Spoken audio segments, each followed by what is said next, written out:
மேலாள் அமைச்சர்கள், இந்நாள் சட்டமன்ற உறுப்பினர்கள், ஒன்றிய கழகத்தின் நிர்வாகிகள், பொதுமக்கள் அனைவருக்கும் என்னுடைய நெஞ்சார்ந்த நன்றி மணமக்கள் வீட்டார் சார்பாக தெரிவித்துக் கொள்கிறோம். நன்றி, வணக்கம்.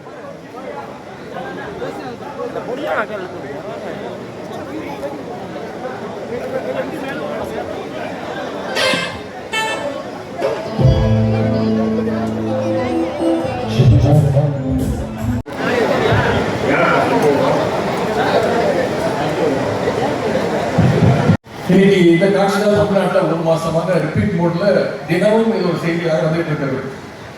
அது மட்டும் இன்னைக்கு தமிழ்நாட்டில் எங்க பார்த்தாலும் பார்த்தீங்கன்னா மின்வெட்டு, கரண்ட் கட்டு தான். எனக்கு என்ன ஆச்சரியம்னா இந்த நேரம் வரைக்கும் இந்த மண்டபத்தில் கரண்ட் கட்டாக இருக்கு, ஜெனரேட்டர்ல ஓடிட்டு இருக்கு நினைக்கிறேன். அதுவும் குறிப்பா இந்த உரத்தநாடு பகுதியில் பல கிராமங்கள்ல நள்ளிரவுல பவர் கட் ஆகிட்டு இருக்கு. அது தொடர்கதையாக வந்துட்டு இருக்கு. விவசாயிகள் இன்னைக்கு இதனால ரொம்ப பாதிக்கப்பட்டிருக்கிறாங்க. இன்னொரு செய்தி, நம்முடைய தலைவர் முதலமைச்சராக இருந்தப்போ 2021ஆம் ஆண்டுல இருந்து 2025ஆம் ஆண்டு வரைக்கும் சரியா ஜூன் 12ஆம் தேதி அன்னைக்கு மேட்டூர்ல அணையிலிருந்து டெல்டா பாசனத்துக்காக தண்ணியை நம்முடைய தலைவர் அவர்கள் ஒவ்வொரு ஆண்டும் சரியாக அந்த தேதியில் திறந்து வச்சார். ஆனா இந்த அரசு இந்த மேட்டூர் அணையை ஜூன் 12ஆம் தேதி இன்னும் திறக்கல. அது மட்டும் இல்லை, குறுவை சாகுபடிக்கு அவங்க அறிவிச்ச ஸ்பெஷல் பேக்கேஜ் பத்தாதுன்னு இன்னைக்கு விவசாயிகள் அத்தனை பேரும் சாலையில் வந்து போராடிட்டு இருக்கிறாங்க. இதை சட்டமன்றத்தில் சொன்னோடனே முதலமைச்சர் என்ன சொன்னாரு, திராவிட முன்னேற்ற கழகத்தின தூண்டுதலால விவசாயிகள் போராட்டத்துக்கு வந்திருக்கிறாங்க அப்படின்னு விவசாயிகளுடைய போராட்டத்தையும் கொச்சைப்படுத்திக் கொண்டிருக்கிறார் இங்க இருக்கக்கூடிய நம்முடைய முதலமைச்சர் அவர்கள். தேர்தல் அப்போ 5 ஏக்கர் வரைக்கும் பயிர்கடன் தள்ளுபடின்னு முதலமைச்சர் அவர்கள் தேர்தல் பிரச்சாரத்தில் வாக்குறுதிகளை கொடுத்தார். ஆனால் அதெல்லாம் செஞ்சாரா அப்படிங்கிறத நீங்கள் யோசிச்சு பார்க்கணும். முதல்ல 1 லட்சம் வரைக்கும் பயிர்கடன் வாங்கியிருந்தா வெறும் 5000 ரூபாய் தள்ளுபடி அப்படின்னு அறிவிச்சாங்க. அதுலேயும் பார்த்தீங்கன்னா சிறு விவசாயி, குறு விவசாயின்னு தரம் பிரிச்சாங்க. அதன் பிறகு 75,000 வரைக்கும் தள்ளுபடின்னு சொன்னாங்க. அதுல இப்போ ஒரே வீட்டில் 2 பேர் 3 பேர் கடன் வாங்கியிருந்தாலும், அரசு ஊழியர்கள், ஆசிரியர்கள், பென்ஷன் வாங்குறவங்க இருந்தாலும் அவங்களுக்கெல்லாம் பயிர்கடன் தள்ளுபடி இல்லைங்கிறதையும் அறிவிச்சிருக்கிறாங்க. இது எல்லாத்தையும் விட மிகப்பெரிய ஒரு கொடுமை சட்டம் ஒழுங்கு சீர்குலைவு.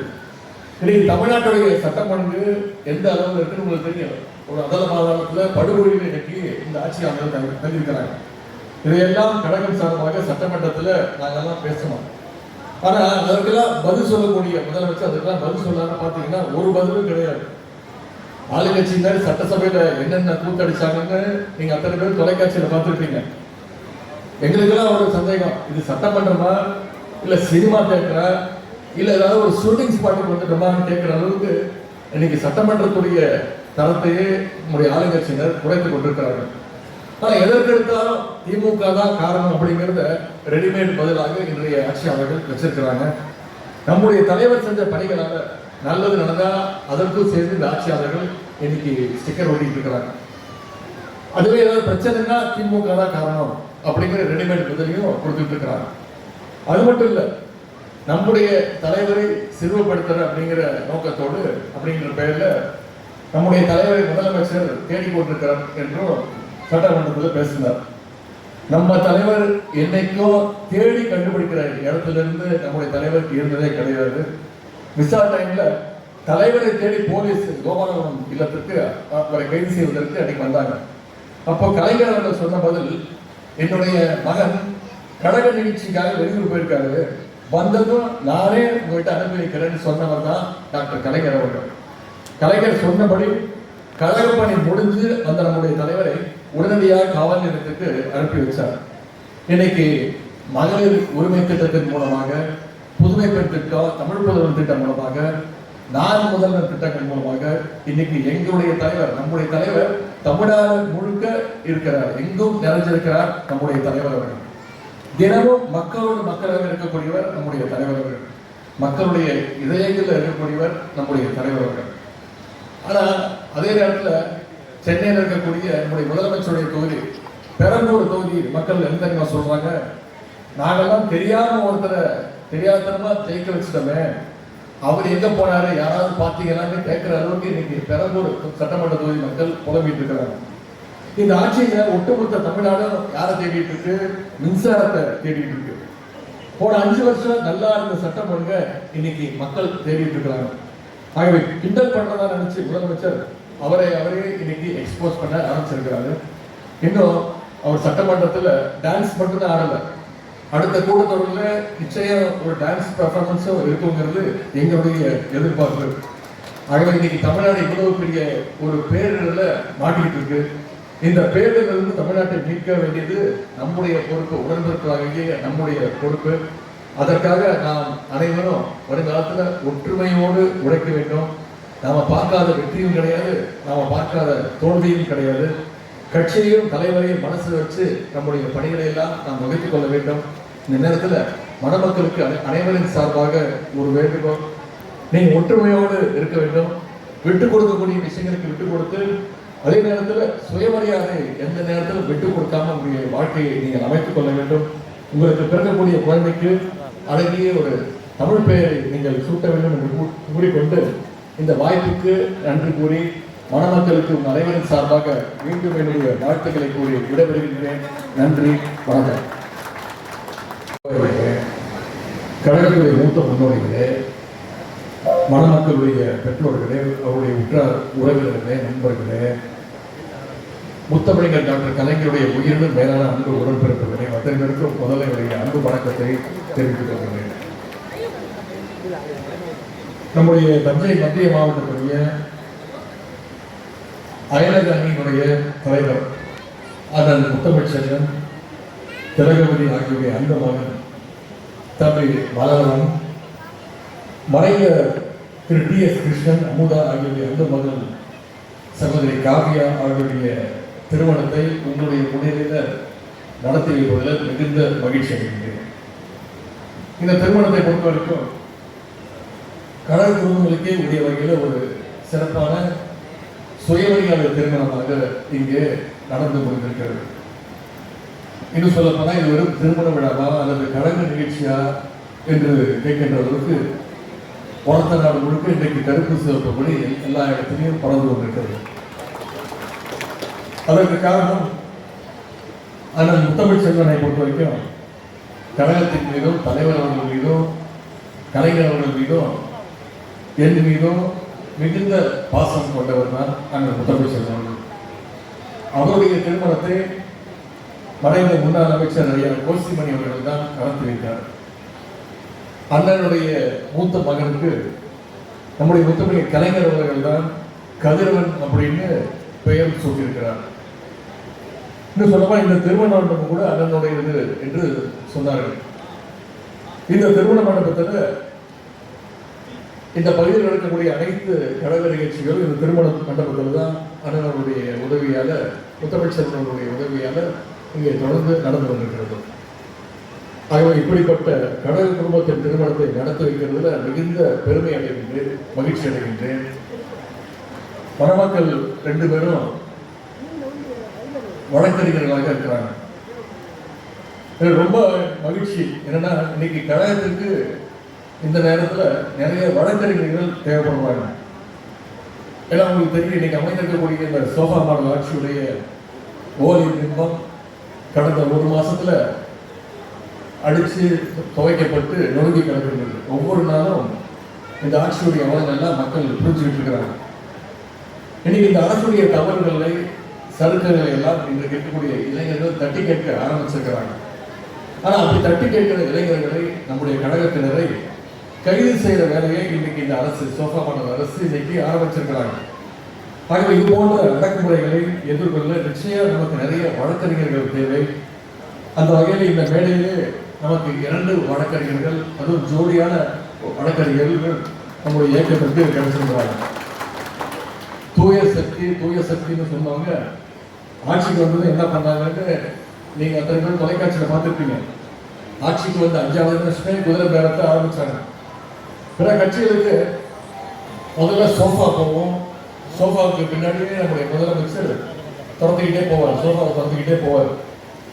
அப்புறம் முதலமைச்சர் பின்னாலேயே அண்ணா திராவிட முன்னேற்ற கழகத்துடைய சட்டமன்ற உறுப்பினர்கள்லாம் ராஜினாமா கடிதத்தோடு அவங்களும் கீழே வரதெல்லாம் பார்த்து மாநில கழக செயலாளர்களே, நிர்வாகிகளே, திரு திராவிட கதிரவன் அவர்களே, துரை ஜெயக்குமார் உள்ளிட்ட பொதுக்குழு உறுப்பினர்களே, மாவட்ட இளைஞரணி அமைப்பாளர் அன்பு சகோதரர் திரு முகில்வேந்தன் அவர்களே, துணை அமைப்பாளர்கள் சகோதரர் செந்தமிழ் செல்வன், கார்த்தி, சுரேஷ்குமார், ஹரிதரன், ராஜேஷ் கண்ணா, வெங்கடேசன், உதயநிதி உள்ளிட்ட துணை அமைப்பாளர்களே, மாநகர அமைப்பாளர் சகோதரர் வாசிந்தராஜ் அவர்களே, துணை அமைப்பாளர் திரு மதிபாலன், சட்டமன்ற உறுப்பினர் அண்ணன் திரு அண்ணாதுரை அவர்களே, முன்னாள் சட்டமன்ற உறுப்பினர் அண்ணன் திரு ராமச்சந்திரன் அவர்களே, அண்ணன் திரு TKG நீலமேகன் அவர்களே, அண்ணன் ரங்கசாமி அவர்களே, தலைமை செயற்குழு உறுப்பினர் அண்ணன் செல்வம் அவர்களே, மாநகர செயலாளர் சகோதரர் சன் ராமன் அவர்களே, துணை மேயர் மருத்துவர் அஞ்சுகம் பூபதி அவர்களே, மாவட்ட கழக நிர்வாகிகளே,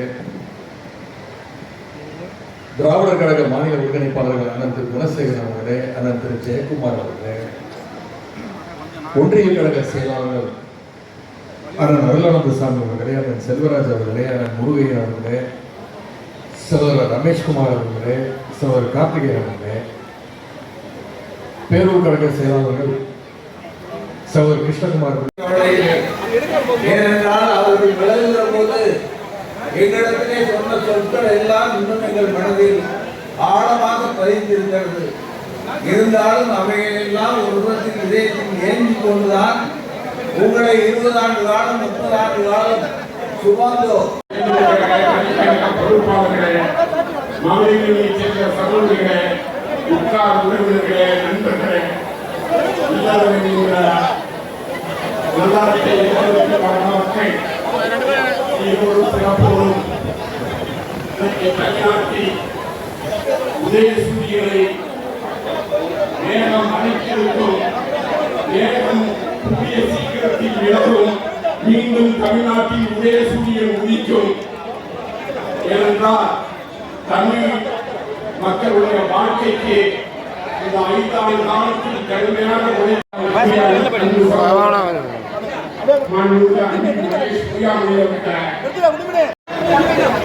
பக்கத்துல போய் நிக்கலாம்ல, முன்னாள் அமைச்சர் ஊரே போய் நிக்கிற முடிச்சு போய் தமிழ்நாட்டு மக்களுக்காக அப்படியே நிக்கிறேன்.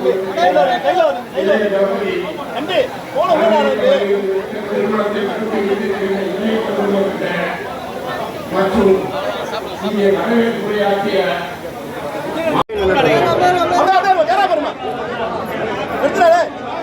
மாணவர்களை வாழ்க்கை வளர்த்தார் சட்டப்பேரவை முன்னாள் அமைச்சர்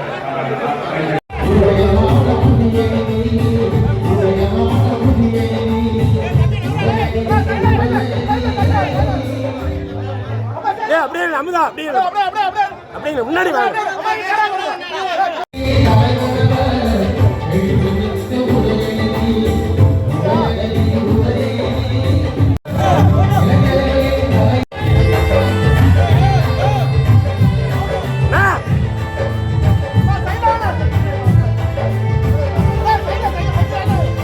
அம்மா இங்கப்பா, ஏன் அம்மா இங்க, ஏன் அம்மா இங்க.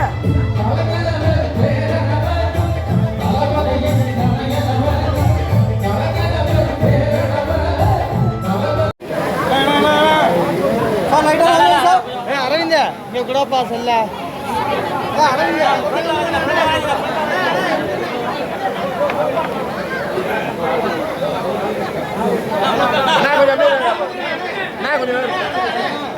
கொஞ்சம் நகருங்க அண்ணா, பொண்ணு மாப்பிள்ள தெரியும் நகருங்கண்ணா. பொண்ணு மாப்பிள்ள தெரியல, நகர்த்தி விடுங்க, நகருங்க. ஒண்ணுமே பொண்ணு மாப்பிள்ள தெரிய மாட்டேங்குது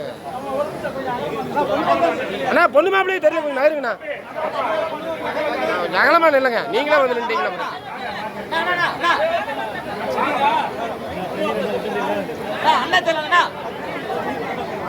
குறுக்க வராத பேரு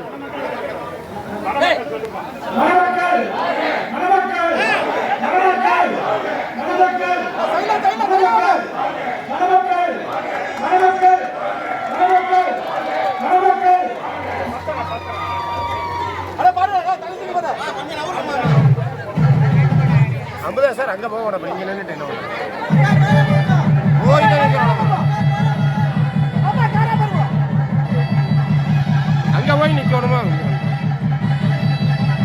நகருங்க.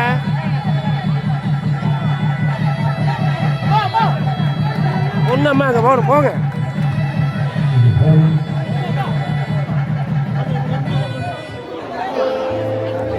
ஐயா!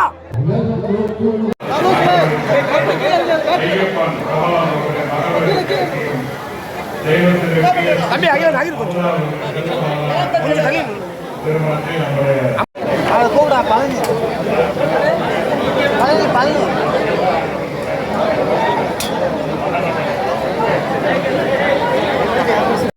தஞ்சாவூர் மாவட்டம் மரத்தநாடு வட்டம் கருவாக்கோட்டை அரவிந்த அமுதாமா அமுதாமா போய் சொல்லுங்க.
அன்புக்குரிய அண்ணன் எதிர்கட்சி தலைவர் குழந்தைக்கு தமிழ்ச்செல்விங்கிற அழகான பெயரை சூட்டியிருக்கிறார். வாழ்த்துக்கள்.